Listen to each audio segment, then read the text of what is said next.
मान्य मान्य मान्य मान्य मान्य मान्य राठौड़ साहब, मान्य लीडर, मान्य राठौड़ साहब, मान्य राठौड़ साहब, मान्य राठौड़ साहब,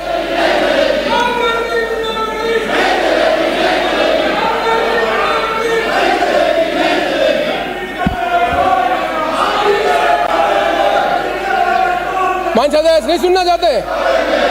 मान्य सदस्य, मान्य सदस्य, mister Ramlal, I want mister Ramlal, mister Ramlal, I am on leg, mister Ramlal, mister Ramlal, I will name you, mister mister Akiya, I will name you, go to seat, mister Akiya, ये गलत परंपरा डाल रहे हैं।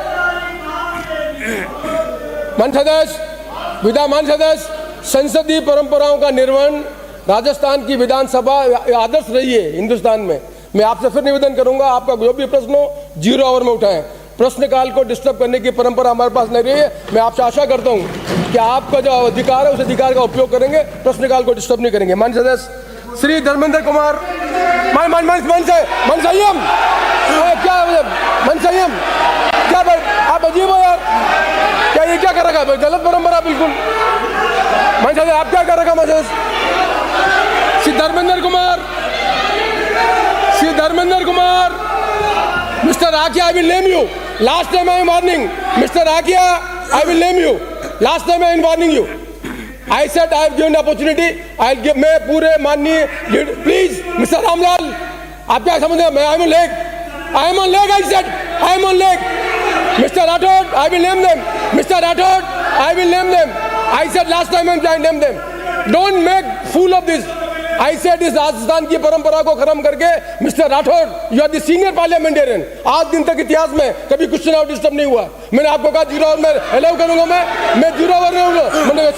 धर्मेंद्र कुमार, मैंने आपको कहा है, मैं I am on leg, I am on leg, I am on leg, आप parliamentarian, I am on leg, I are parliamentarian, मैं आपका सम्मान करता हूं, मैं आपका सम्मान करता हूं। मैं माननीय सदस्य जो माननीय विपक्ष के नेता हैं उनकी और आपके सदन की भावना, आपके सदस्यों की भावना को समझकर मैं 0 आवर पर इस पर मौका दूंगा। प्रश्नकाल को डिस्टर्ब नहीं करें माननीय सदस्य, प्लीज। धर्मेंद्र कुमार, धर्मेंद्र कुमार, अगला प्रश्न श्री नरेंद्र नागर, माननीय सदस्य, mister Akiya, last time I am warning, last day, don't मुझे कंपेल नहीं करें। मैं आज भी राजस्थान की संसदीय परंपराओं को अपहोल्ड करना चाहता हूं और मैं आपसे अपेक्षा करता हूं कि हमारी संसदीय परंपराओं को जो दूसरे प्रदेश वाले फॉलो करते हैं उन परंपराओं का ध्यान रखकर मैं आपसे अपेक्षा करूंगा। मैं 0 आवर में माननीय आपको पूरा मौका दूंगा, 0 आवर पूरा मौका दूंगा, प्लीज। फिर आप 0 आवर मौका दूंगा, मैं 0 आवर मौका दूंगा। नागर, मिस्टर नागर, अच्छा प्लीज बैठे। धर्मेंद्र कुमार, ये स्थगित कर दिया साहब, स्थगित। अच्छा बैठे, प्लीज बैठे। पहला क्वेश्चन धर्मेंद्र कुमार, मंत्री जी। प्रश्न संख्या प्रसादी लाल जी प्लीज। स्थगित करवा दिया, प्रश्न स्थगित कर दिया गया है आपकी आज्ञा से।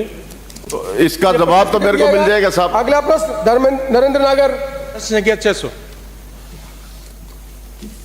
अध्यक्ष महोदय, खंड 1। जी हाँ, इस योजना के प्रारंभ में वर्ष 2017-18 से वर्ष 2022-23 तक की व्यय राशि का विवरण निम्न प्रकार है। 2017-18 2,01,36,000 रुपये। नंबर 2, 2018-19 में 2,31,10,000 रुपये। 2019-20 में 3,30,84,000 रुपये। 2020-21 में 5,19,50,000 रुपये। 2020-21 और 22 में 5,99,03,000 रुपये। 22-23 में है 50,84,95,000 रुपये। कुल टोटल है 69,66,42,000 रुपये।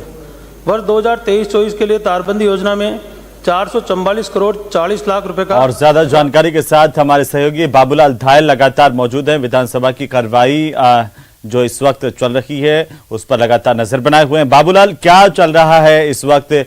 आज जो प्रश्न और है वो अब शुरू हो गया है।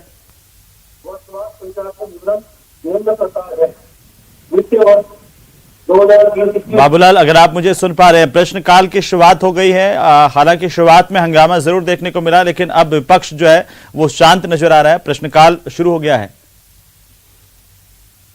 और आपको बता दें कि जैसे ही प्रश्नकाल की शुरुआत हुई है विपक्ष की तरफ से माननीय जोरदार अध्यक्ष महोदय, हंगामा किया गया, लेकिन मैं आपके माध्यम से जो माननीय विधानसभा मंत्री से अध्यक्ष सीपी जोशी रहा था उन्होंने कड़ी फटकार लगाई और हवाला दिया इस बात का कि राजस्थान की विधानसभा की जो परंपरा है उसको बाकी के राज्य भी फॉलो करते हैं, तो इसलिए गलत परंपरा नहीं डालें, प्रश्नकाल को बाधित नहीं करें, 0 ओवर में वे मौका देंगे विपक्ष को। 3 महीने में 4,95,40,000 रुपए हुए हैं पिछले 4 महीने में।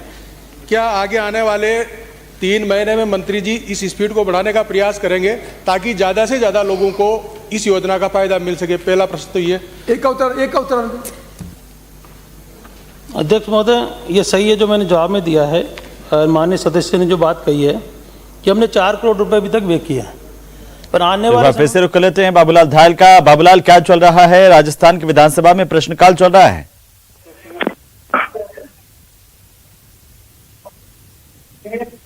बाबूलाल, अगर आप मुझे सुन पा रहे हैं तो आप बताइए कि विधानसभा की कार्यवाही क्या सुचारू तरीके से अब शुरू हो गई है? गतिरोध जो पक्ष और विपक्ष के बीच में बना हुआ था वो खत्म हो गया है? जी बिल्कुल, शुरुआत के 4 मिनट तक हंगामा हुआ, विपक्ष बैल में आया और मदन दिलावर के निलंबन की मांग करते हुए जमकर नारेबाजी की गई, लेकिन स्पीकर भी अपने रुख पर अड़े रहे और उन्होंने विपक्ष को ज्यादा मौका नहीं दिया। विपक्ष ने हंगामा करने की कोशिश की, वेल में भी आए, लेकिन स्पीकर झुके नहीं और उन्होंने कहा कि विपक्ष की जो भी मांग है उस पर मैं बहुत गंभीर हूं और 0 ओवर में आपको बोलने की परमिशन मैं दे सकता हूं, लेकिन आपको क्वेश्चन आवर डिस्टर्ब नहीं करना है। मैं किसी भी सूरत में प्रश्नकाल को डिस्टर्ब नहीं होने दूंगा। राजस्थान की विधानसभा की गौरवशाली परंपराएं हैं, उनका भी पालन करना होगा तमाम सदस्यों को। तो स्पीकर की सख्ती के आगे आखिरकार विपक्ष को भी मानना पड़ा और अब विधानसभा की कार्यवाही शुरू हुई है। मामला मदन दिलावर के निलंबन का था, राजेंद्र गुड़ा का कोई जिक्र नहीं हुआ क्योंकि गुड़ा की वजह से ही मदन दिलावर जो है निलंबित हुए थे। लेकिन विपक्ष का आज जो है गुड़ा के पक्ष में न तो कहीं कोई सहानुभूति दिखी, ना कहीं कोई हमदर्दी नजर आ रही है, ना ही कोई जिक्र विधानसभा में इस वक्त राजेंद्र गुड़ा का हुआ। तो 12 जी लेकिन इससे पहले मैं ये जानना चाह रहा था कि बाबूलाल, कुछ ही देर पहले जो गुड़ा मीडिया से मुखातिब हुए उन्होंने आरोप लगाए सत्ता पक्ष के कई विधायकों पर, नेताओं पर कि वो करप्शन में संलिप्त हैं। बाकायदा आरसीए चुनाव का भी जिक्र किया गया और कहा कि कुछ पन्ने भी उन्होंने दिखाए, कहा कि एक एक करके वो पन्ने खोलेंगे। जी देखिए, वो उनका जो यानी कि प्रेस कॉन्फ्रेंस थी वो उनके घर पर थी और इस बारे में हमने रिएक्शन लेने की कोशिश की सत्ता पक्ष के विधायकों से, मंत्रियों से, तो किसी ने भी उनकी बात को कोई तवज्जो नहीं दी, किसी ने भी मीडिया को रिएक्शन नहीं दिया अभी तक। और वो यही कह रहे थे कि कोई बातों में दम नहीं है राजेंद्र गुड़ा के, इसलिए हम लोग कोई भी रिएक्शन नहीं देंगे, कोई प्रतिक्रिया नहीं देंगे। तो सत्ता पक्ष को ही लगता है कि राजेंद्र गुड़ा का नाम जबान पर लेने से ही उनको फायदा होता है। तो अब जो है सत्ता पक्ष किसी भी सूरत में सियासी फायदा नहीं देना चाहता, गंभीरता नहीं दिखाना चाहता राजेंद्र गुड़ा के मामले पर, इसलिए बहुत ही सोच समझकर की रणनीति बनाई गई है सत्ता पक्ष की ओर से कि कहीं राजेंद्र गुड़ा जो है फिर से सत्ता पक्ष के लिए गले की फांस ना बन जाए, क्योंकि अभी भी वो कांग्रेस के विधायक हैं। उनको पार्टी से निष्कासन का लेटर तैयार है, लेकिन पार्टी ऐलान नहीं कर रही है, तो टाइमिंग का इंतजार किया जा रहा है। तो ऐसी सूरत में चीजें यही चल रही हैं फिलहाल कि राजेंद्र गुड़ा को कोई भाव ना दिया जाए, क्योंकि आज वो हाउस में आ नहीं सकते, निलंबित हैं। मदन दिलावर भी हाउस का हिस्सा नहीं है आज, और दिलावर तो बीजेपी कार्यालय चले गए और गुड़ा अपने घर पर है। लेकिन क्या विपक्ष ने राजेंद्र गुड़ा से दूरी बनाते हुए अपना पूरा ध्यान जो है मदन दिलावर के निलंबन को कैंसिल करवाने पर ही लगा दिया है? जी बिल्कुल, क्योंकि मदन दिलावर सीनियर एमएलए 5 बार के विधायक हैं, भैरव सिंह शेखावत के जमाने से राजनीति कर रहे हैं, उनकी कैबिनेट में वो मंत्री भी रहे हैं और बीजेपी का बड़ा दलित चेहरा है जो वर्षों से पार्टी के लिए दलितों का वोट जोड़ता है और हार्डकोर लीडर माने जाते हैं, फायर ब्रांड लीडर है मदन दिलावर। तो बीजेपी के लिए बड़े उपयोगी हैं वो। पार्टी चाहती है कि इस पर सत्ता पक्ष को मजबूर किया जाए, स्पीकर के सामने इतना दबाव बनाया जाए कि वो उनका निलंबन रद्द कर दें। लेकिन स्पीकर की ओर से फिलहाल यही मैसेज है कि जब तक दिलावर माफी नहीं मांगेंगे तब तक उनके निलंबन के रद्द करने के बारे में कुछ भी सोचा नहीं जाएगा। इसलिए बहुत ही ज्यादा कोई तवज्जो देने की स्थिति में इस वक्त लेकिन जो प्रश्नकाल में जिस तरह की शांति देखने को मिल रही है, शांतिपूर्वक प्रश्नकाल चल रहा है, क्या वो तूफान से पहले का सन्नाटा समझा जाए? क्योंकि 0 ओवर में फिर से विपक्ष आक्रामक दिखाई दे सकता है, वॉकआउट कर सकता है। जी बिल्कुल, वॉकआउट तय है, बेल में भी जाना ही है। तैयारी बहुत तगड़ी है आज इन लोगों की। सुबह जब बीजेपी के विधायक दल की बैठक हुई है, उसमें उन्होंने तमाम जो इश्यूज हैं उन पर डिस्कशन किया है और सदन को नहीं चलने की पूरी तैयारी इन्होंने कर रखी है। तो जो बिल आएंगे उन पे भी बहुत ज्यादा विरोध होगा, वॉकआउट भी होंगे, नारेबाजी भी देखने को मिलेगी और फिर से राजेंद्र गुढ़ा से लेकर दिलावर का जिक्र होगा, लाल डायरी का मामला भी आएगा और गुढ़ा ने जो ताजा बयान आज दिए, हो सकता है उनके बारे में भी कुछ न कुछ बोल करके सरकार को घेरा जाए। लेकिन फिलहाल क्वेश्चन आवर चल रहा है और अगले 48 मिनट के बाद में जब क्वेश्चन आवर खत्म होगा तब देखने वाली बात होगी कि विपक्ष अपनी रणनीति के मुताबिक सरकार को किस तरह से बैकफुट पर लाता है और सरकार किस तरह से करारा जवाब देती है। सत्ता पक्ष के विधायक भी तैयार होके आए हैं क्योंकि आज माना यही जा रहा है कि आखिरी कार्य दिवस है, तो आज वो कोई चूक नहीं करेंगे। विपक्ष तो भारी पड़ने की कोशिश करेंगे तो उनकी तरफ से भी हमला बराबर बोला जाएगा, वो बैकफुट पे नहीं आने वाले हैं। आज जो है उनकी ओर से भी तगड़ी तैयारी है। तो फिलहाल जो है सदन चलता हुआ है और पौन घंटे बाद में जब ये कार्रवाई मतलब क्वेश्चन आवर खत्म होगा, 0 आवर आएगा, तो उसके बाद ही चीजें बनती हुई अलग तरीके से दिखेंगी आपको। लेकिन स्पीकर आज बहुत ही सख्त हैं, पूरा मतलब स्पीकर ने तय करके आए हुए आज की वो हाउस को चलाएंगे और जो राजस्थान काफी आक्रामक नजर आ रहे हैं सीपी जोशी आज। और वैसे दिल्ली से लगाकर राजस्थान तक एक ही तरह की स्थितियां हैं। दिल्ली में संजय सिंह निलंबन कैंसिल करवाने की मांग कर रहे हैं और इंडिया गठबंधन मांग कर रहा है, तो राजस्थान में बीजेपी मांग कर रही है कि उनके विधायक का निलंबन कैंसिल किया जाए। बहरहाल आप नजर बनाए रखिए, लगातार अपडेट लेते रहेंगे। तो चलिए आगे बढ़ेंगे और इसी बीच राजधानी जयपुर से इस वक्त की सबसे बड़ी खबर हम आपको बता दें। पूर्व मंत्री राजेंद्र गुढ़ा ने आज प्रेस कॉन्फ्रेंस की है, कांग्रेस पार्टी पर निशाना साधा, लाल डायरी में लिखी बातों का जिक्र करने का हवाला भी दिया है।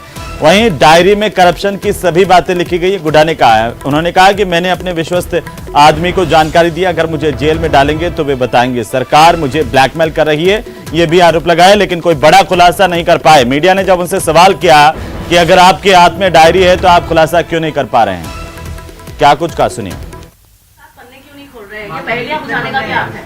देखिए, ये मेरी रणनीति का हिस्सा है ताकि आप लाइमलाइट में बने रहें। तो इससे ये कोई बात नहीं है, मैं भी स्टेप बाय स्टेप लड़ रहा हूँ। मतलब आज आपने धर्मेंद्र जी का की डायरी का पन्ना खोला है, तो आपके सामने खोला है। लेकिन ये लाल डायरी के तो पीएम मैं तो आपको तो पीएम तक बात पहुंच गई। वो उनका सब्जेक्ट है, वो हिंदुस्तान के प्रधानमंत्री हैं। डायरी कब से कब तक थी? देखिए मैं आपको बता, क्यों खोल रहे हैं? आपको लगता है ये खोलने के बाद कुछ और आएगा तो हो सकता है बाकी मुद्दे बच जाए या फिर पूरे खोल रहे हैं एक साथ मीडिया के सामने? देखिए आपकी बात से 100% सहमत हूँ मैं, 100%। लेकिन मेरे खिलाफ भी रोज मुकदमे एक साथ क्यों नहीं हो रहे? राजेंद्र गुड्डा पर चार्ज लग रहा है कि राजेंद्र गुड्डा बीजेपी से मिला हुआ है। अरे 15 साल साथ रहा हूं इनका, 6 बार इनके कहने से राज्यसभा को वोट दिया है, 6 बार, 2 बार राष्ट्रपति को वोट दिया है। संकट में इनकी सरकार बचाई है मैंने, संकट में। और इनको 6 एमएलए, बसपा विधायक दल का नेता था, कुछ सोच के आया था, ये पता नहीं था कि आखिरी सत्र के सेकंड लास्ट दिन मेरे साथ ये किया जाएगा। मुझे एक बात, मेरी राजस्थान की सबसे बड़ी पंचायत के अंदर मेरे से डायरी छीनी जाती है जिस तरीके से। तो चलिए आगे बढ़ेंगे, सीधे संसद की बात करेंगे, जहां पर संसद के मानसून सत्र का आज 10वां दिन है और मणिपुर के मुद्दे पर विपक्ष का हंगामा लगातार जारी है।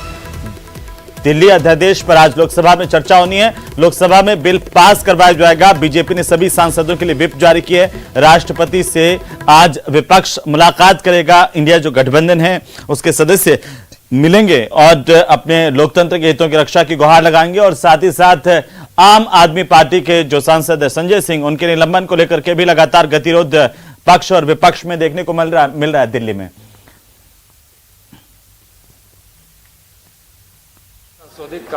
सदन में भाग लेने के लिए नहीं आ रहे, चर्चा में भाग लेने के लिए नहीं आ रहे, चर्चा से भाग रहे हैं, बाकी सब कुछ कर रहे हैं। उनको चुना गया है कि संसद में आए, पार्लियामेंट में आए और देश से जुड़े हुए मुद्दों को, जनता से जुड़े हुए मुद्दों को वहां पर उठाएं। लेकिन शायद वो सदन को या पार्लियामेंट को गंभीरता से नहीं लेते और वो किसी भी चर्चा में भाग लेने से कतरा रहे हैं। आखिर ऐसी कौन सी मजबूरी है माननीय विपक्ष के सांसदों की कि मणिपुर तो जा सकते हैं लेकिन बंगाल नहीं जाएंगे, राजस्थान नहीं जाएंगे और ना ही पार्लियामेंट में आके चर्चा में भाग लेंगे। ये अपने आप में दिखाता है कि केवल राजनीति राजनीति और राजनीति हो रही है और चर्चा से भागा जा रहा है, लेकिन सड़क पे प्रदर्शन करके चर्चा में बने रहने का हर संभव प्रयास हो रहा है। तो चलिए आगे बढ़ेंगे और इसी बीच बड़ी खबर है, हिंसा से हरियाणा सहमा हुआ। मेवात हिंसा मामले को लेकर के इस वक्त की सबसे बड़ी अपडेट हम आपको बता रहे हैं। मरने वालों की संख्या बढ़कर के हो गई है 6। अब तक 116 लोगों की गिरफ्तारी हुई है। बदमाशों ने कानून व्यवस्था की धज्जियां उड़ा दी। हरियाणा में पूरी तरह से मारकाट और तांडव का खेल चला और उसके बाद की तस्वीरें वीरान, बंजर और बदमाशों के तांडव को बयां कर रही हैं। लोग गिरफ्तार किए गए हैं, उनसे पूछताछ की जा रही है। 116 लोगों को